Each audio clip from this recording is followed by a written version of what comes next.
From its all-time high back in February of 2022 to right now, Palladium's price is crashing hard. And I'm going to explain the reasons why in this video. Let's explore.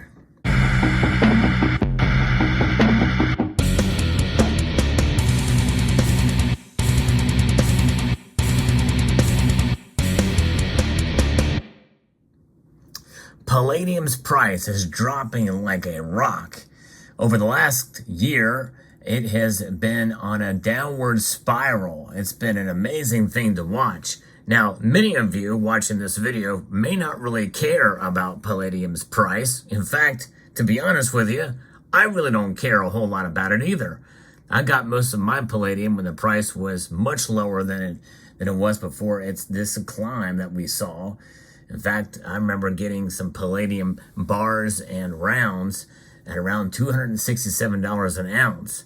I don't say that to brag, but it is something that just represents the volatility of the metal over time.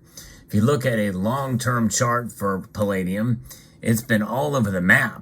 There has been though sort of a common theme for it is just like with gold and silver, the shelves or the floor and the support has increased fairly dramatically over that long wild ride that Palladium has shown over the years.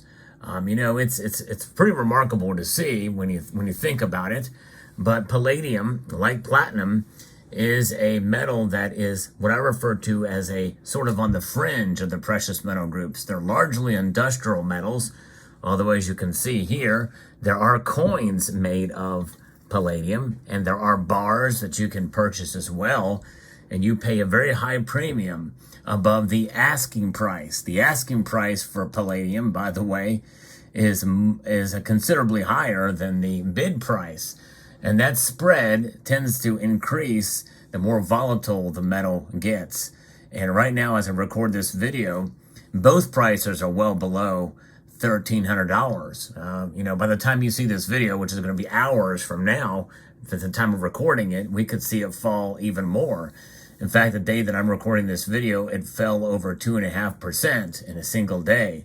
That's a pretty big plunge, I would say, for Palladium's price, but that's not terribly uncommon to see volatility that extreme in these platinum group metals. And it is a gamble. It is a risky venture. In fact, I think if you're going to invest in any metals, in the physical form at least, it probably would be palladium, platinum, and rhodium.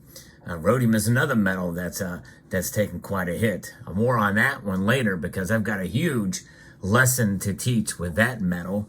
But nonetheless, as the markets continue to go round and round, we continue to see and watch the movement of the Palladium's price.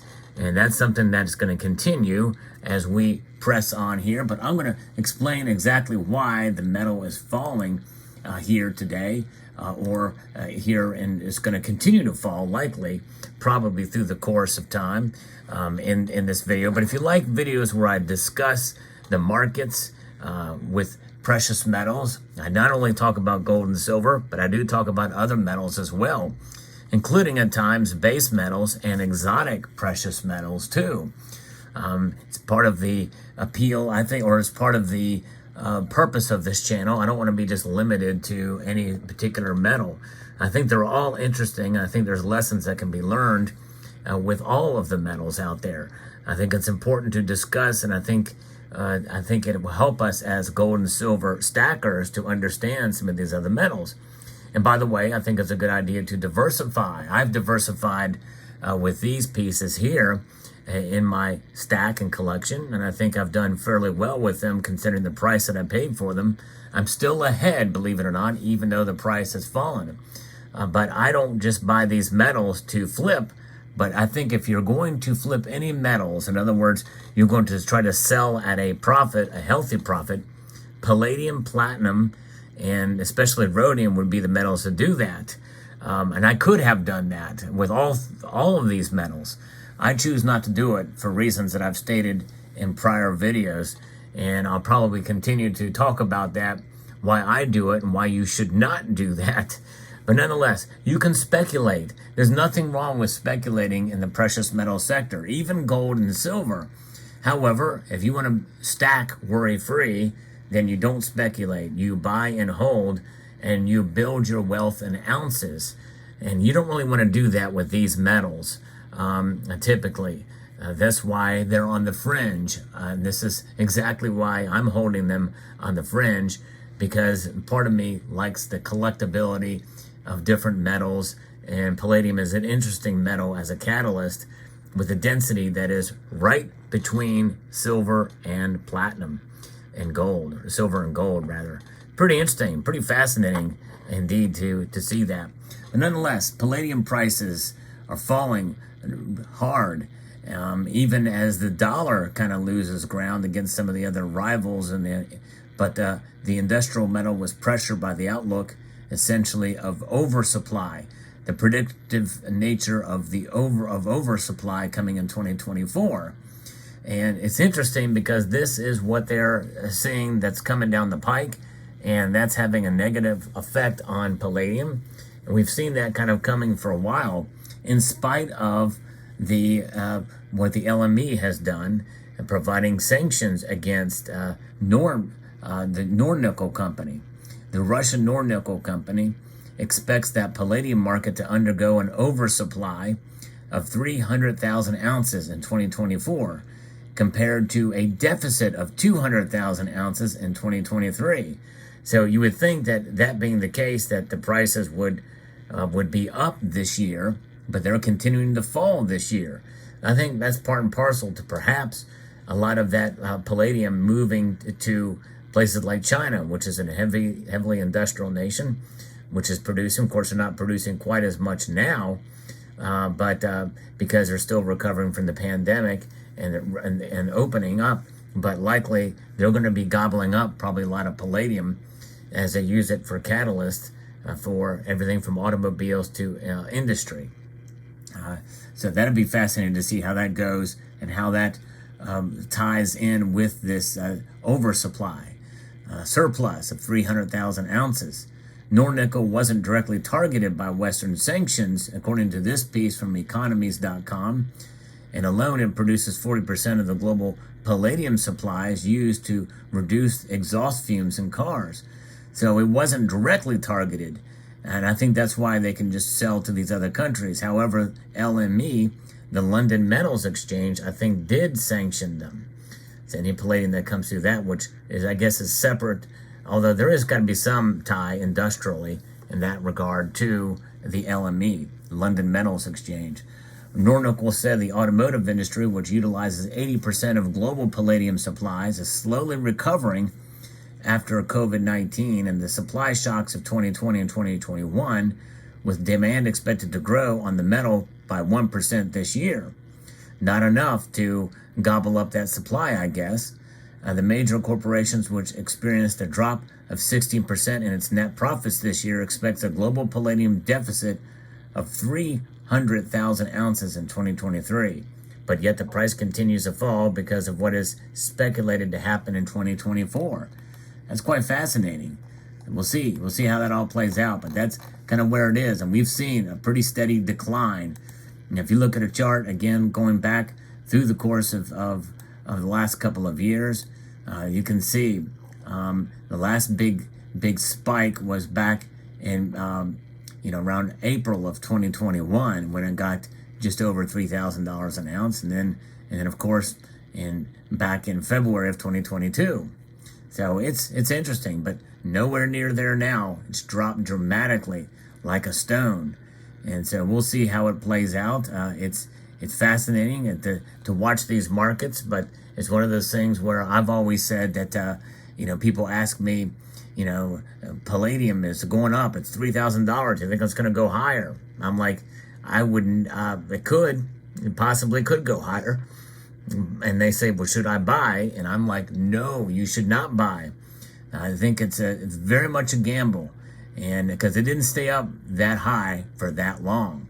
It started tanking pretty much after that. It was a slight recovery around the summer in 2022, and got back over $2,000 an ounce. But ever since then, it has dropped. In fact, it's now coming closer and closer to parity with platinum. And there's already been retooling that's going on for the catalyst for automobiles. And that occurs when they start to use more platinum than palladium.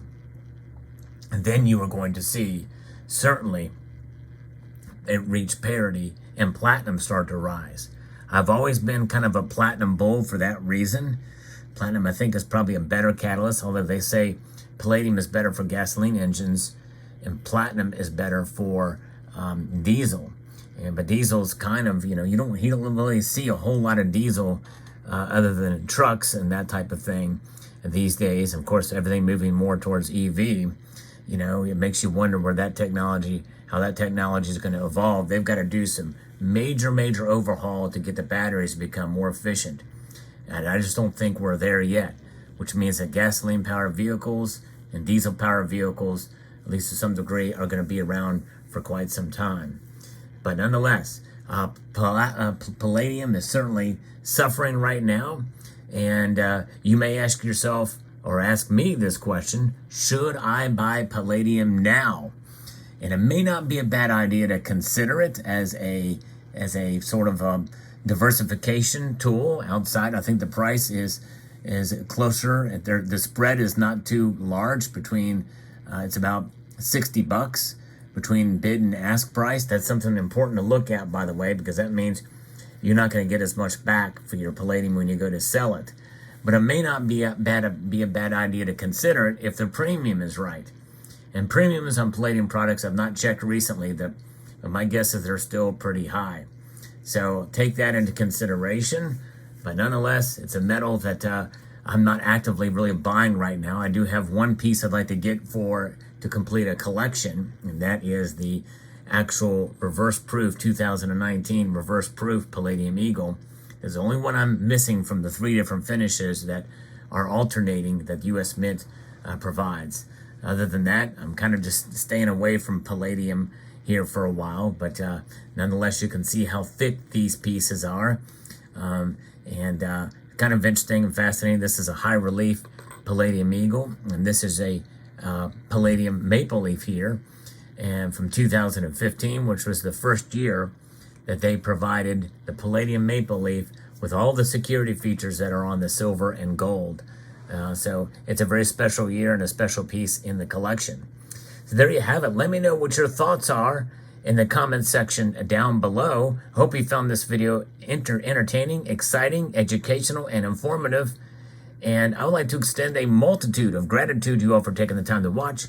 And I want to encourage you as well to please rate, share, comment, and subscribe.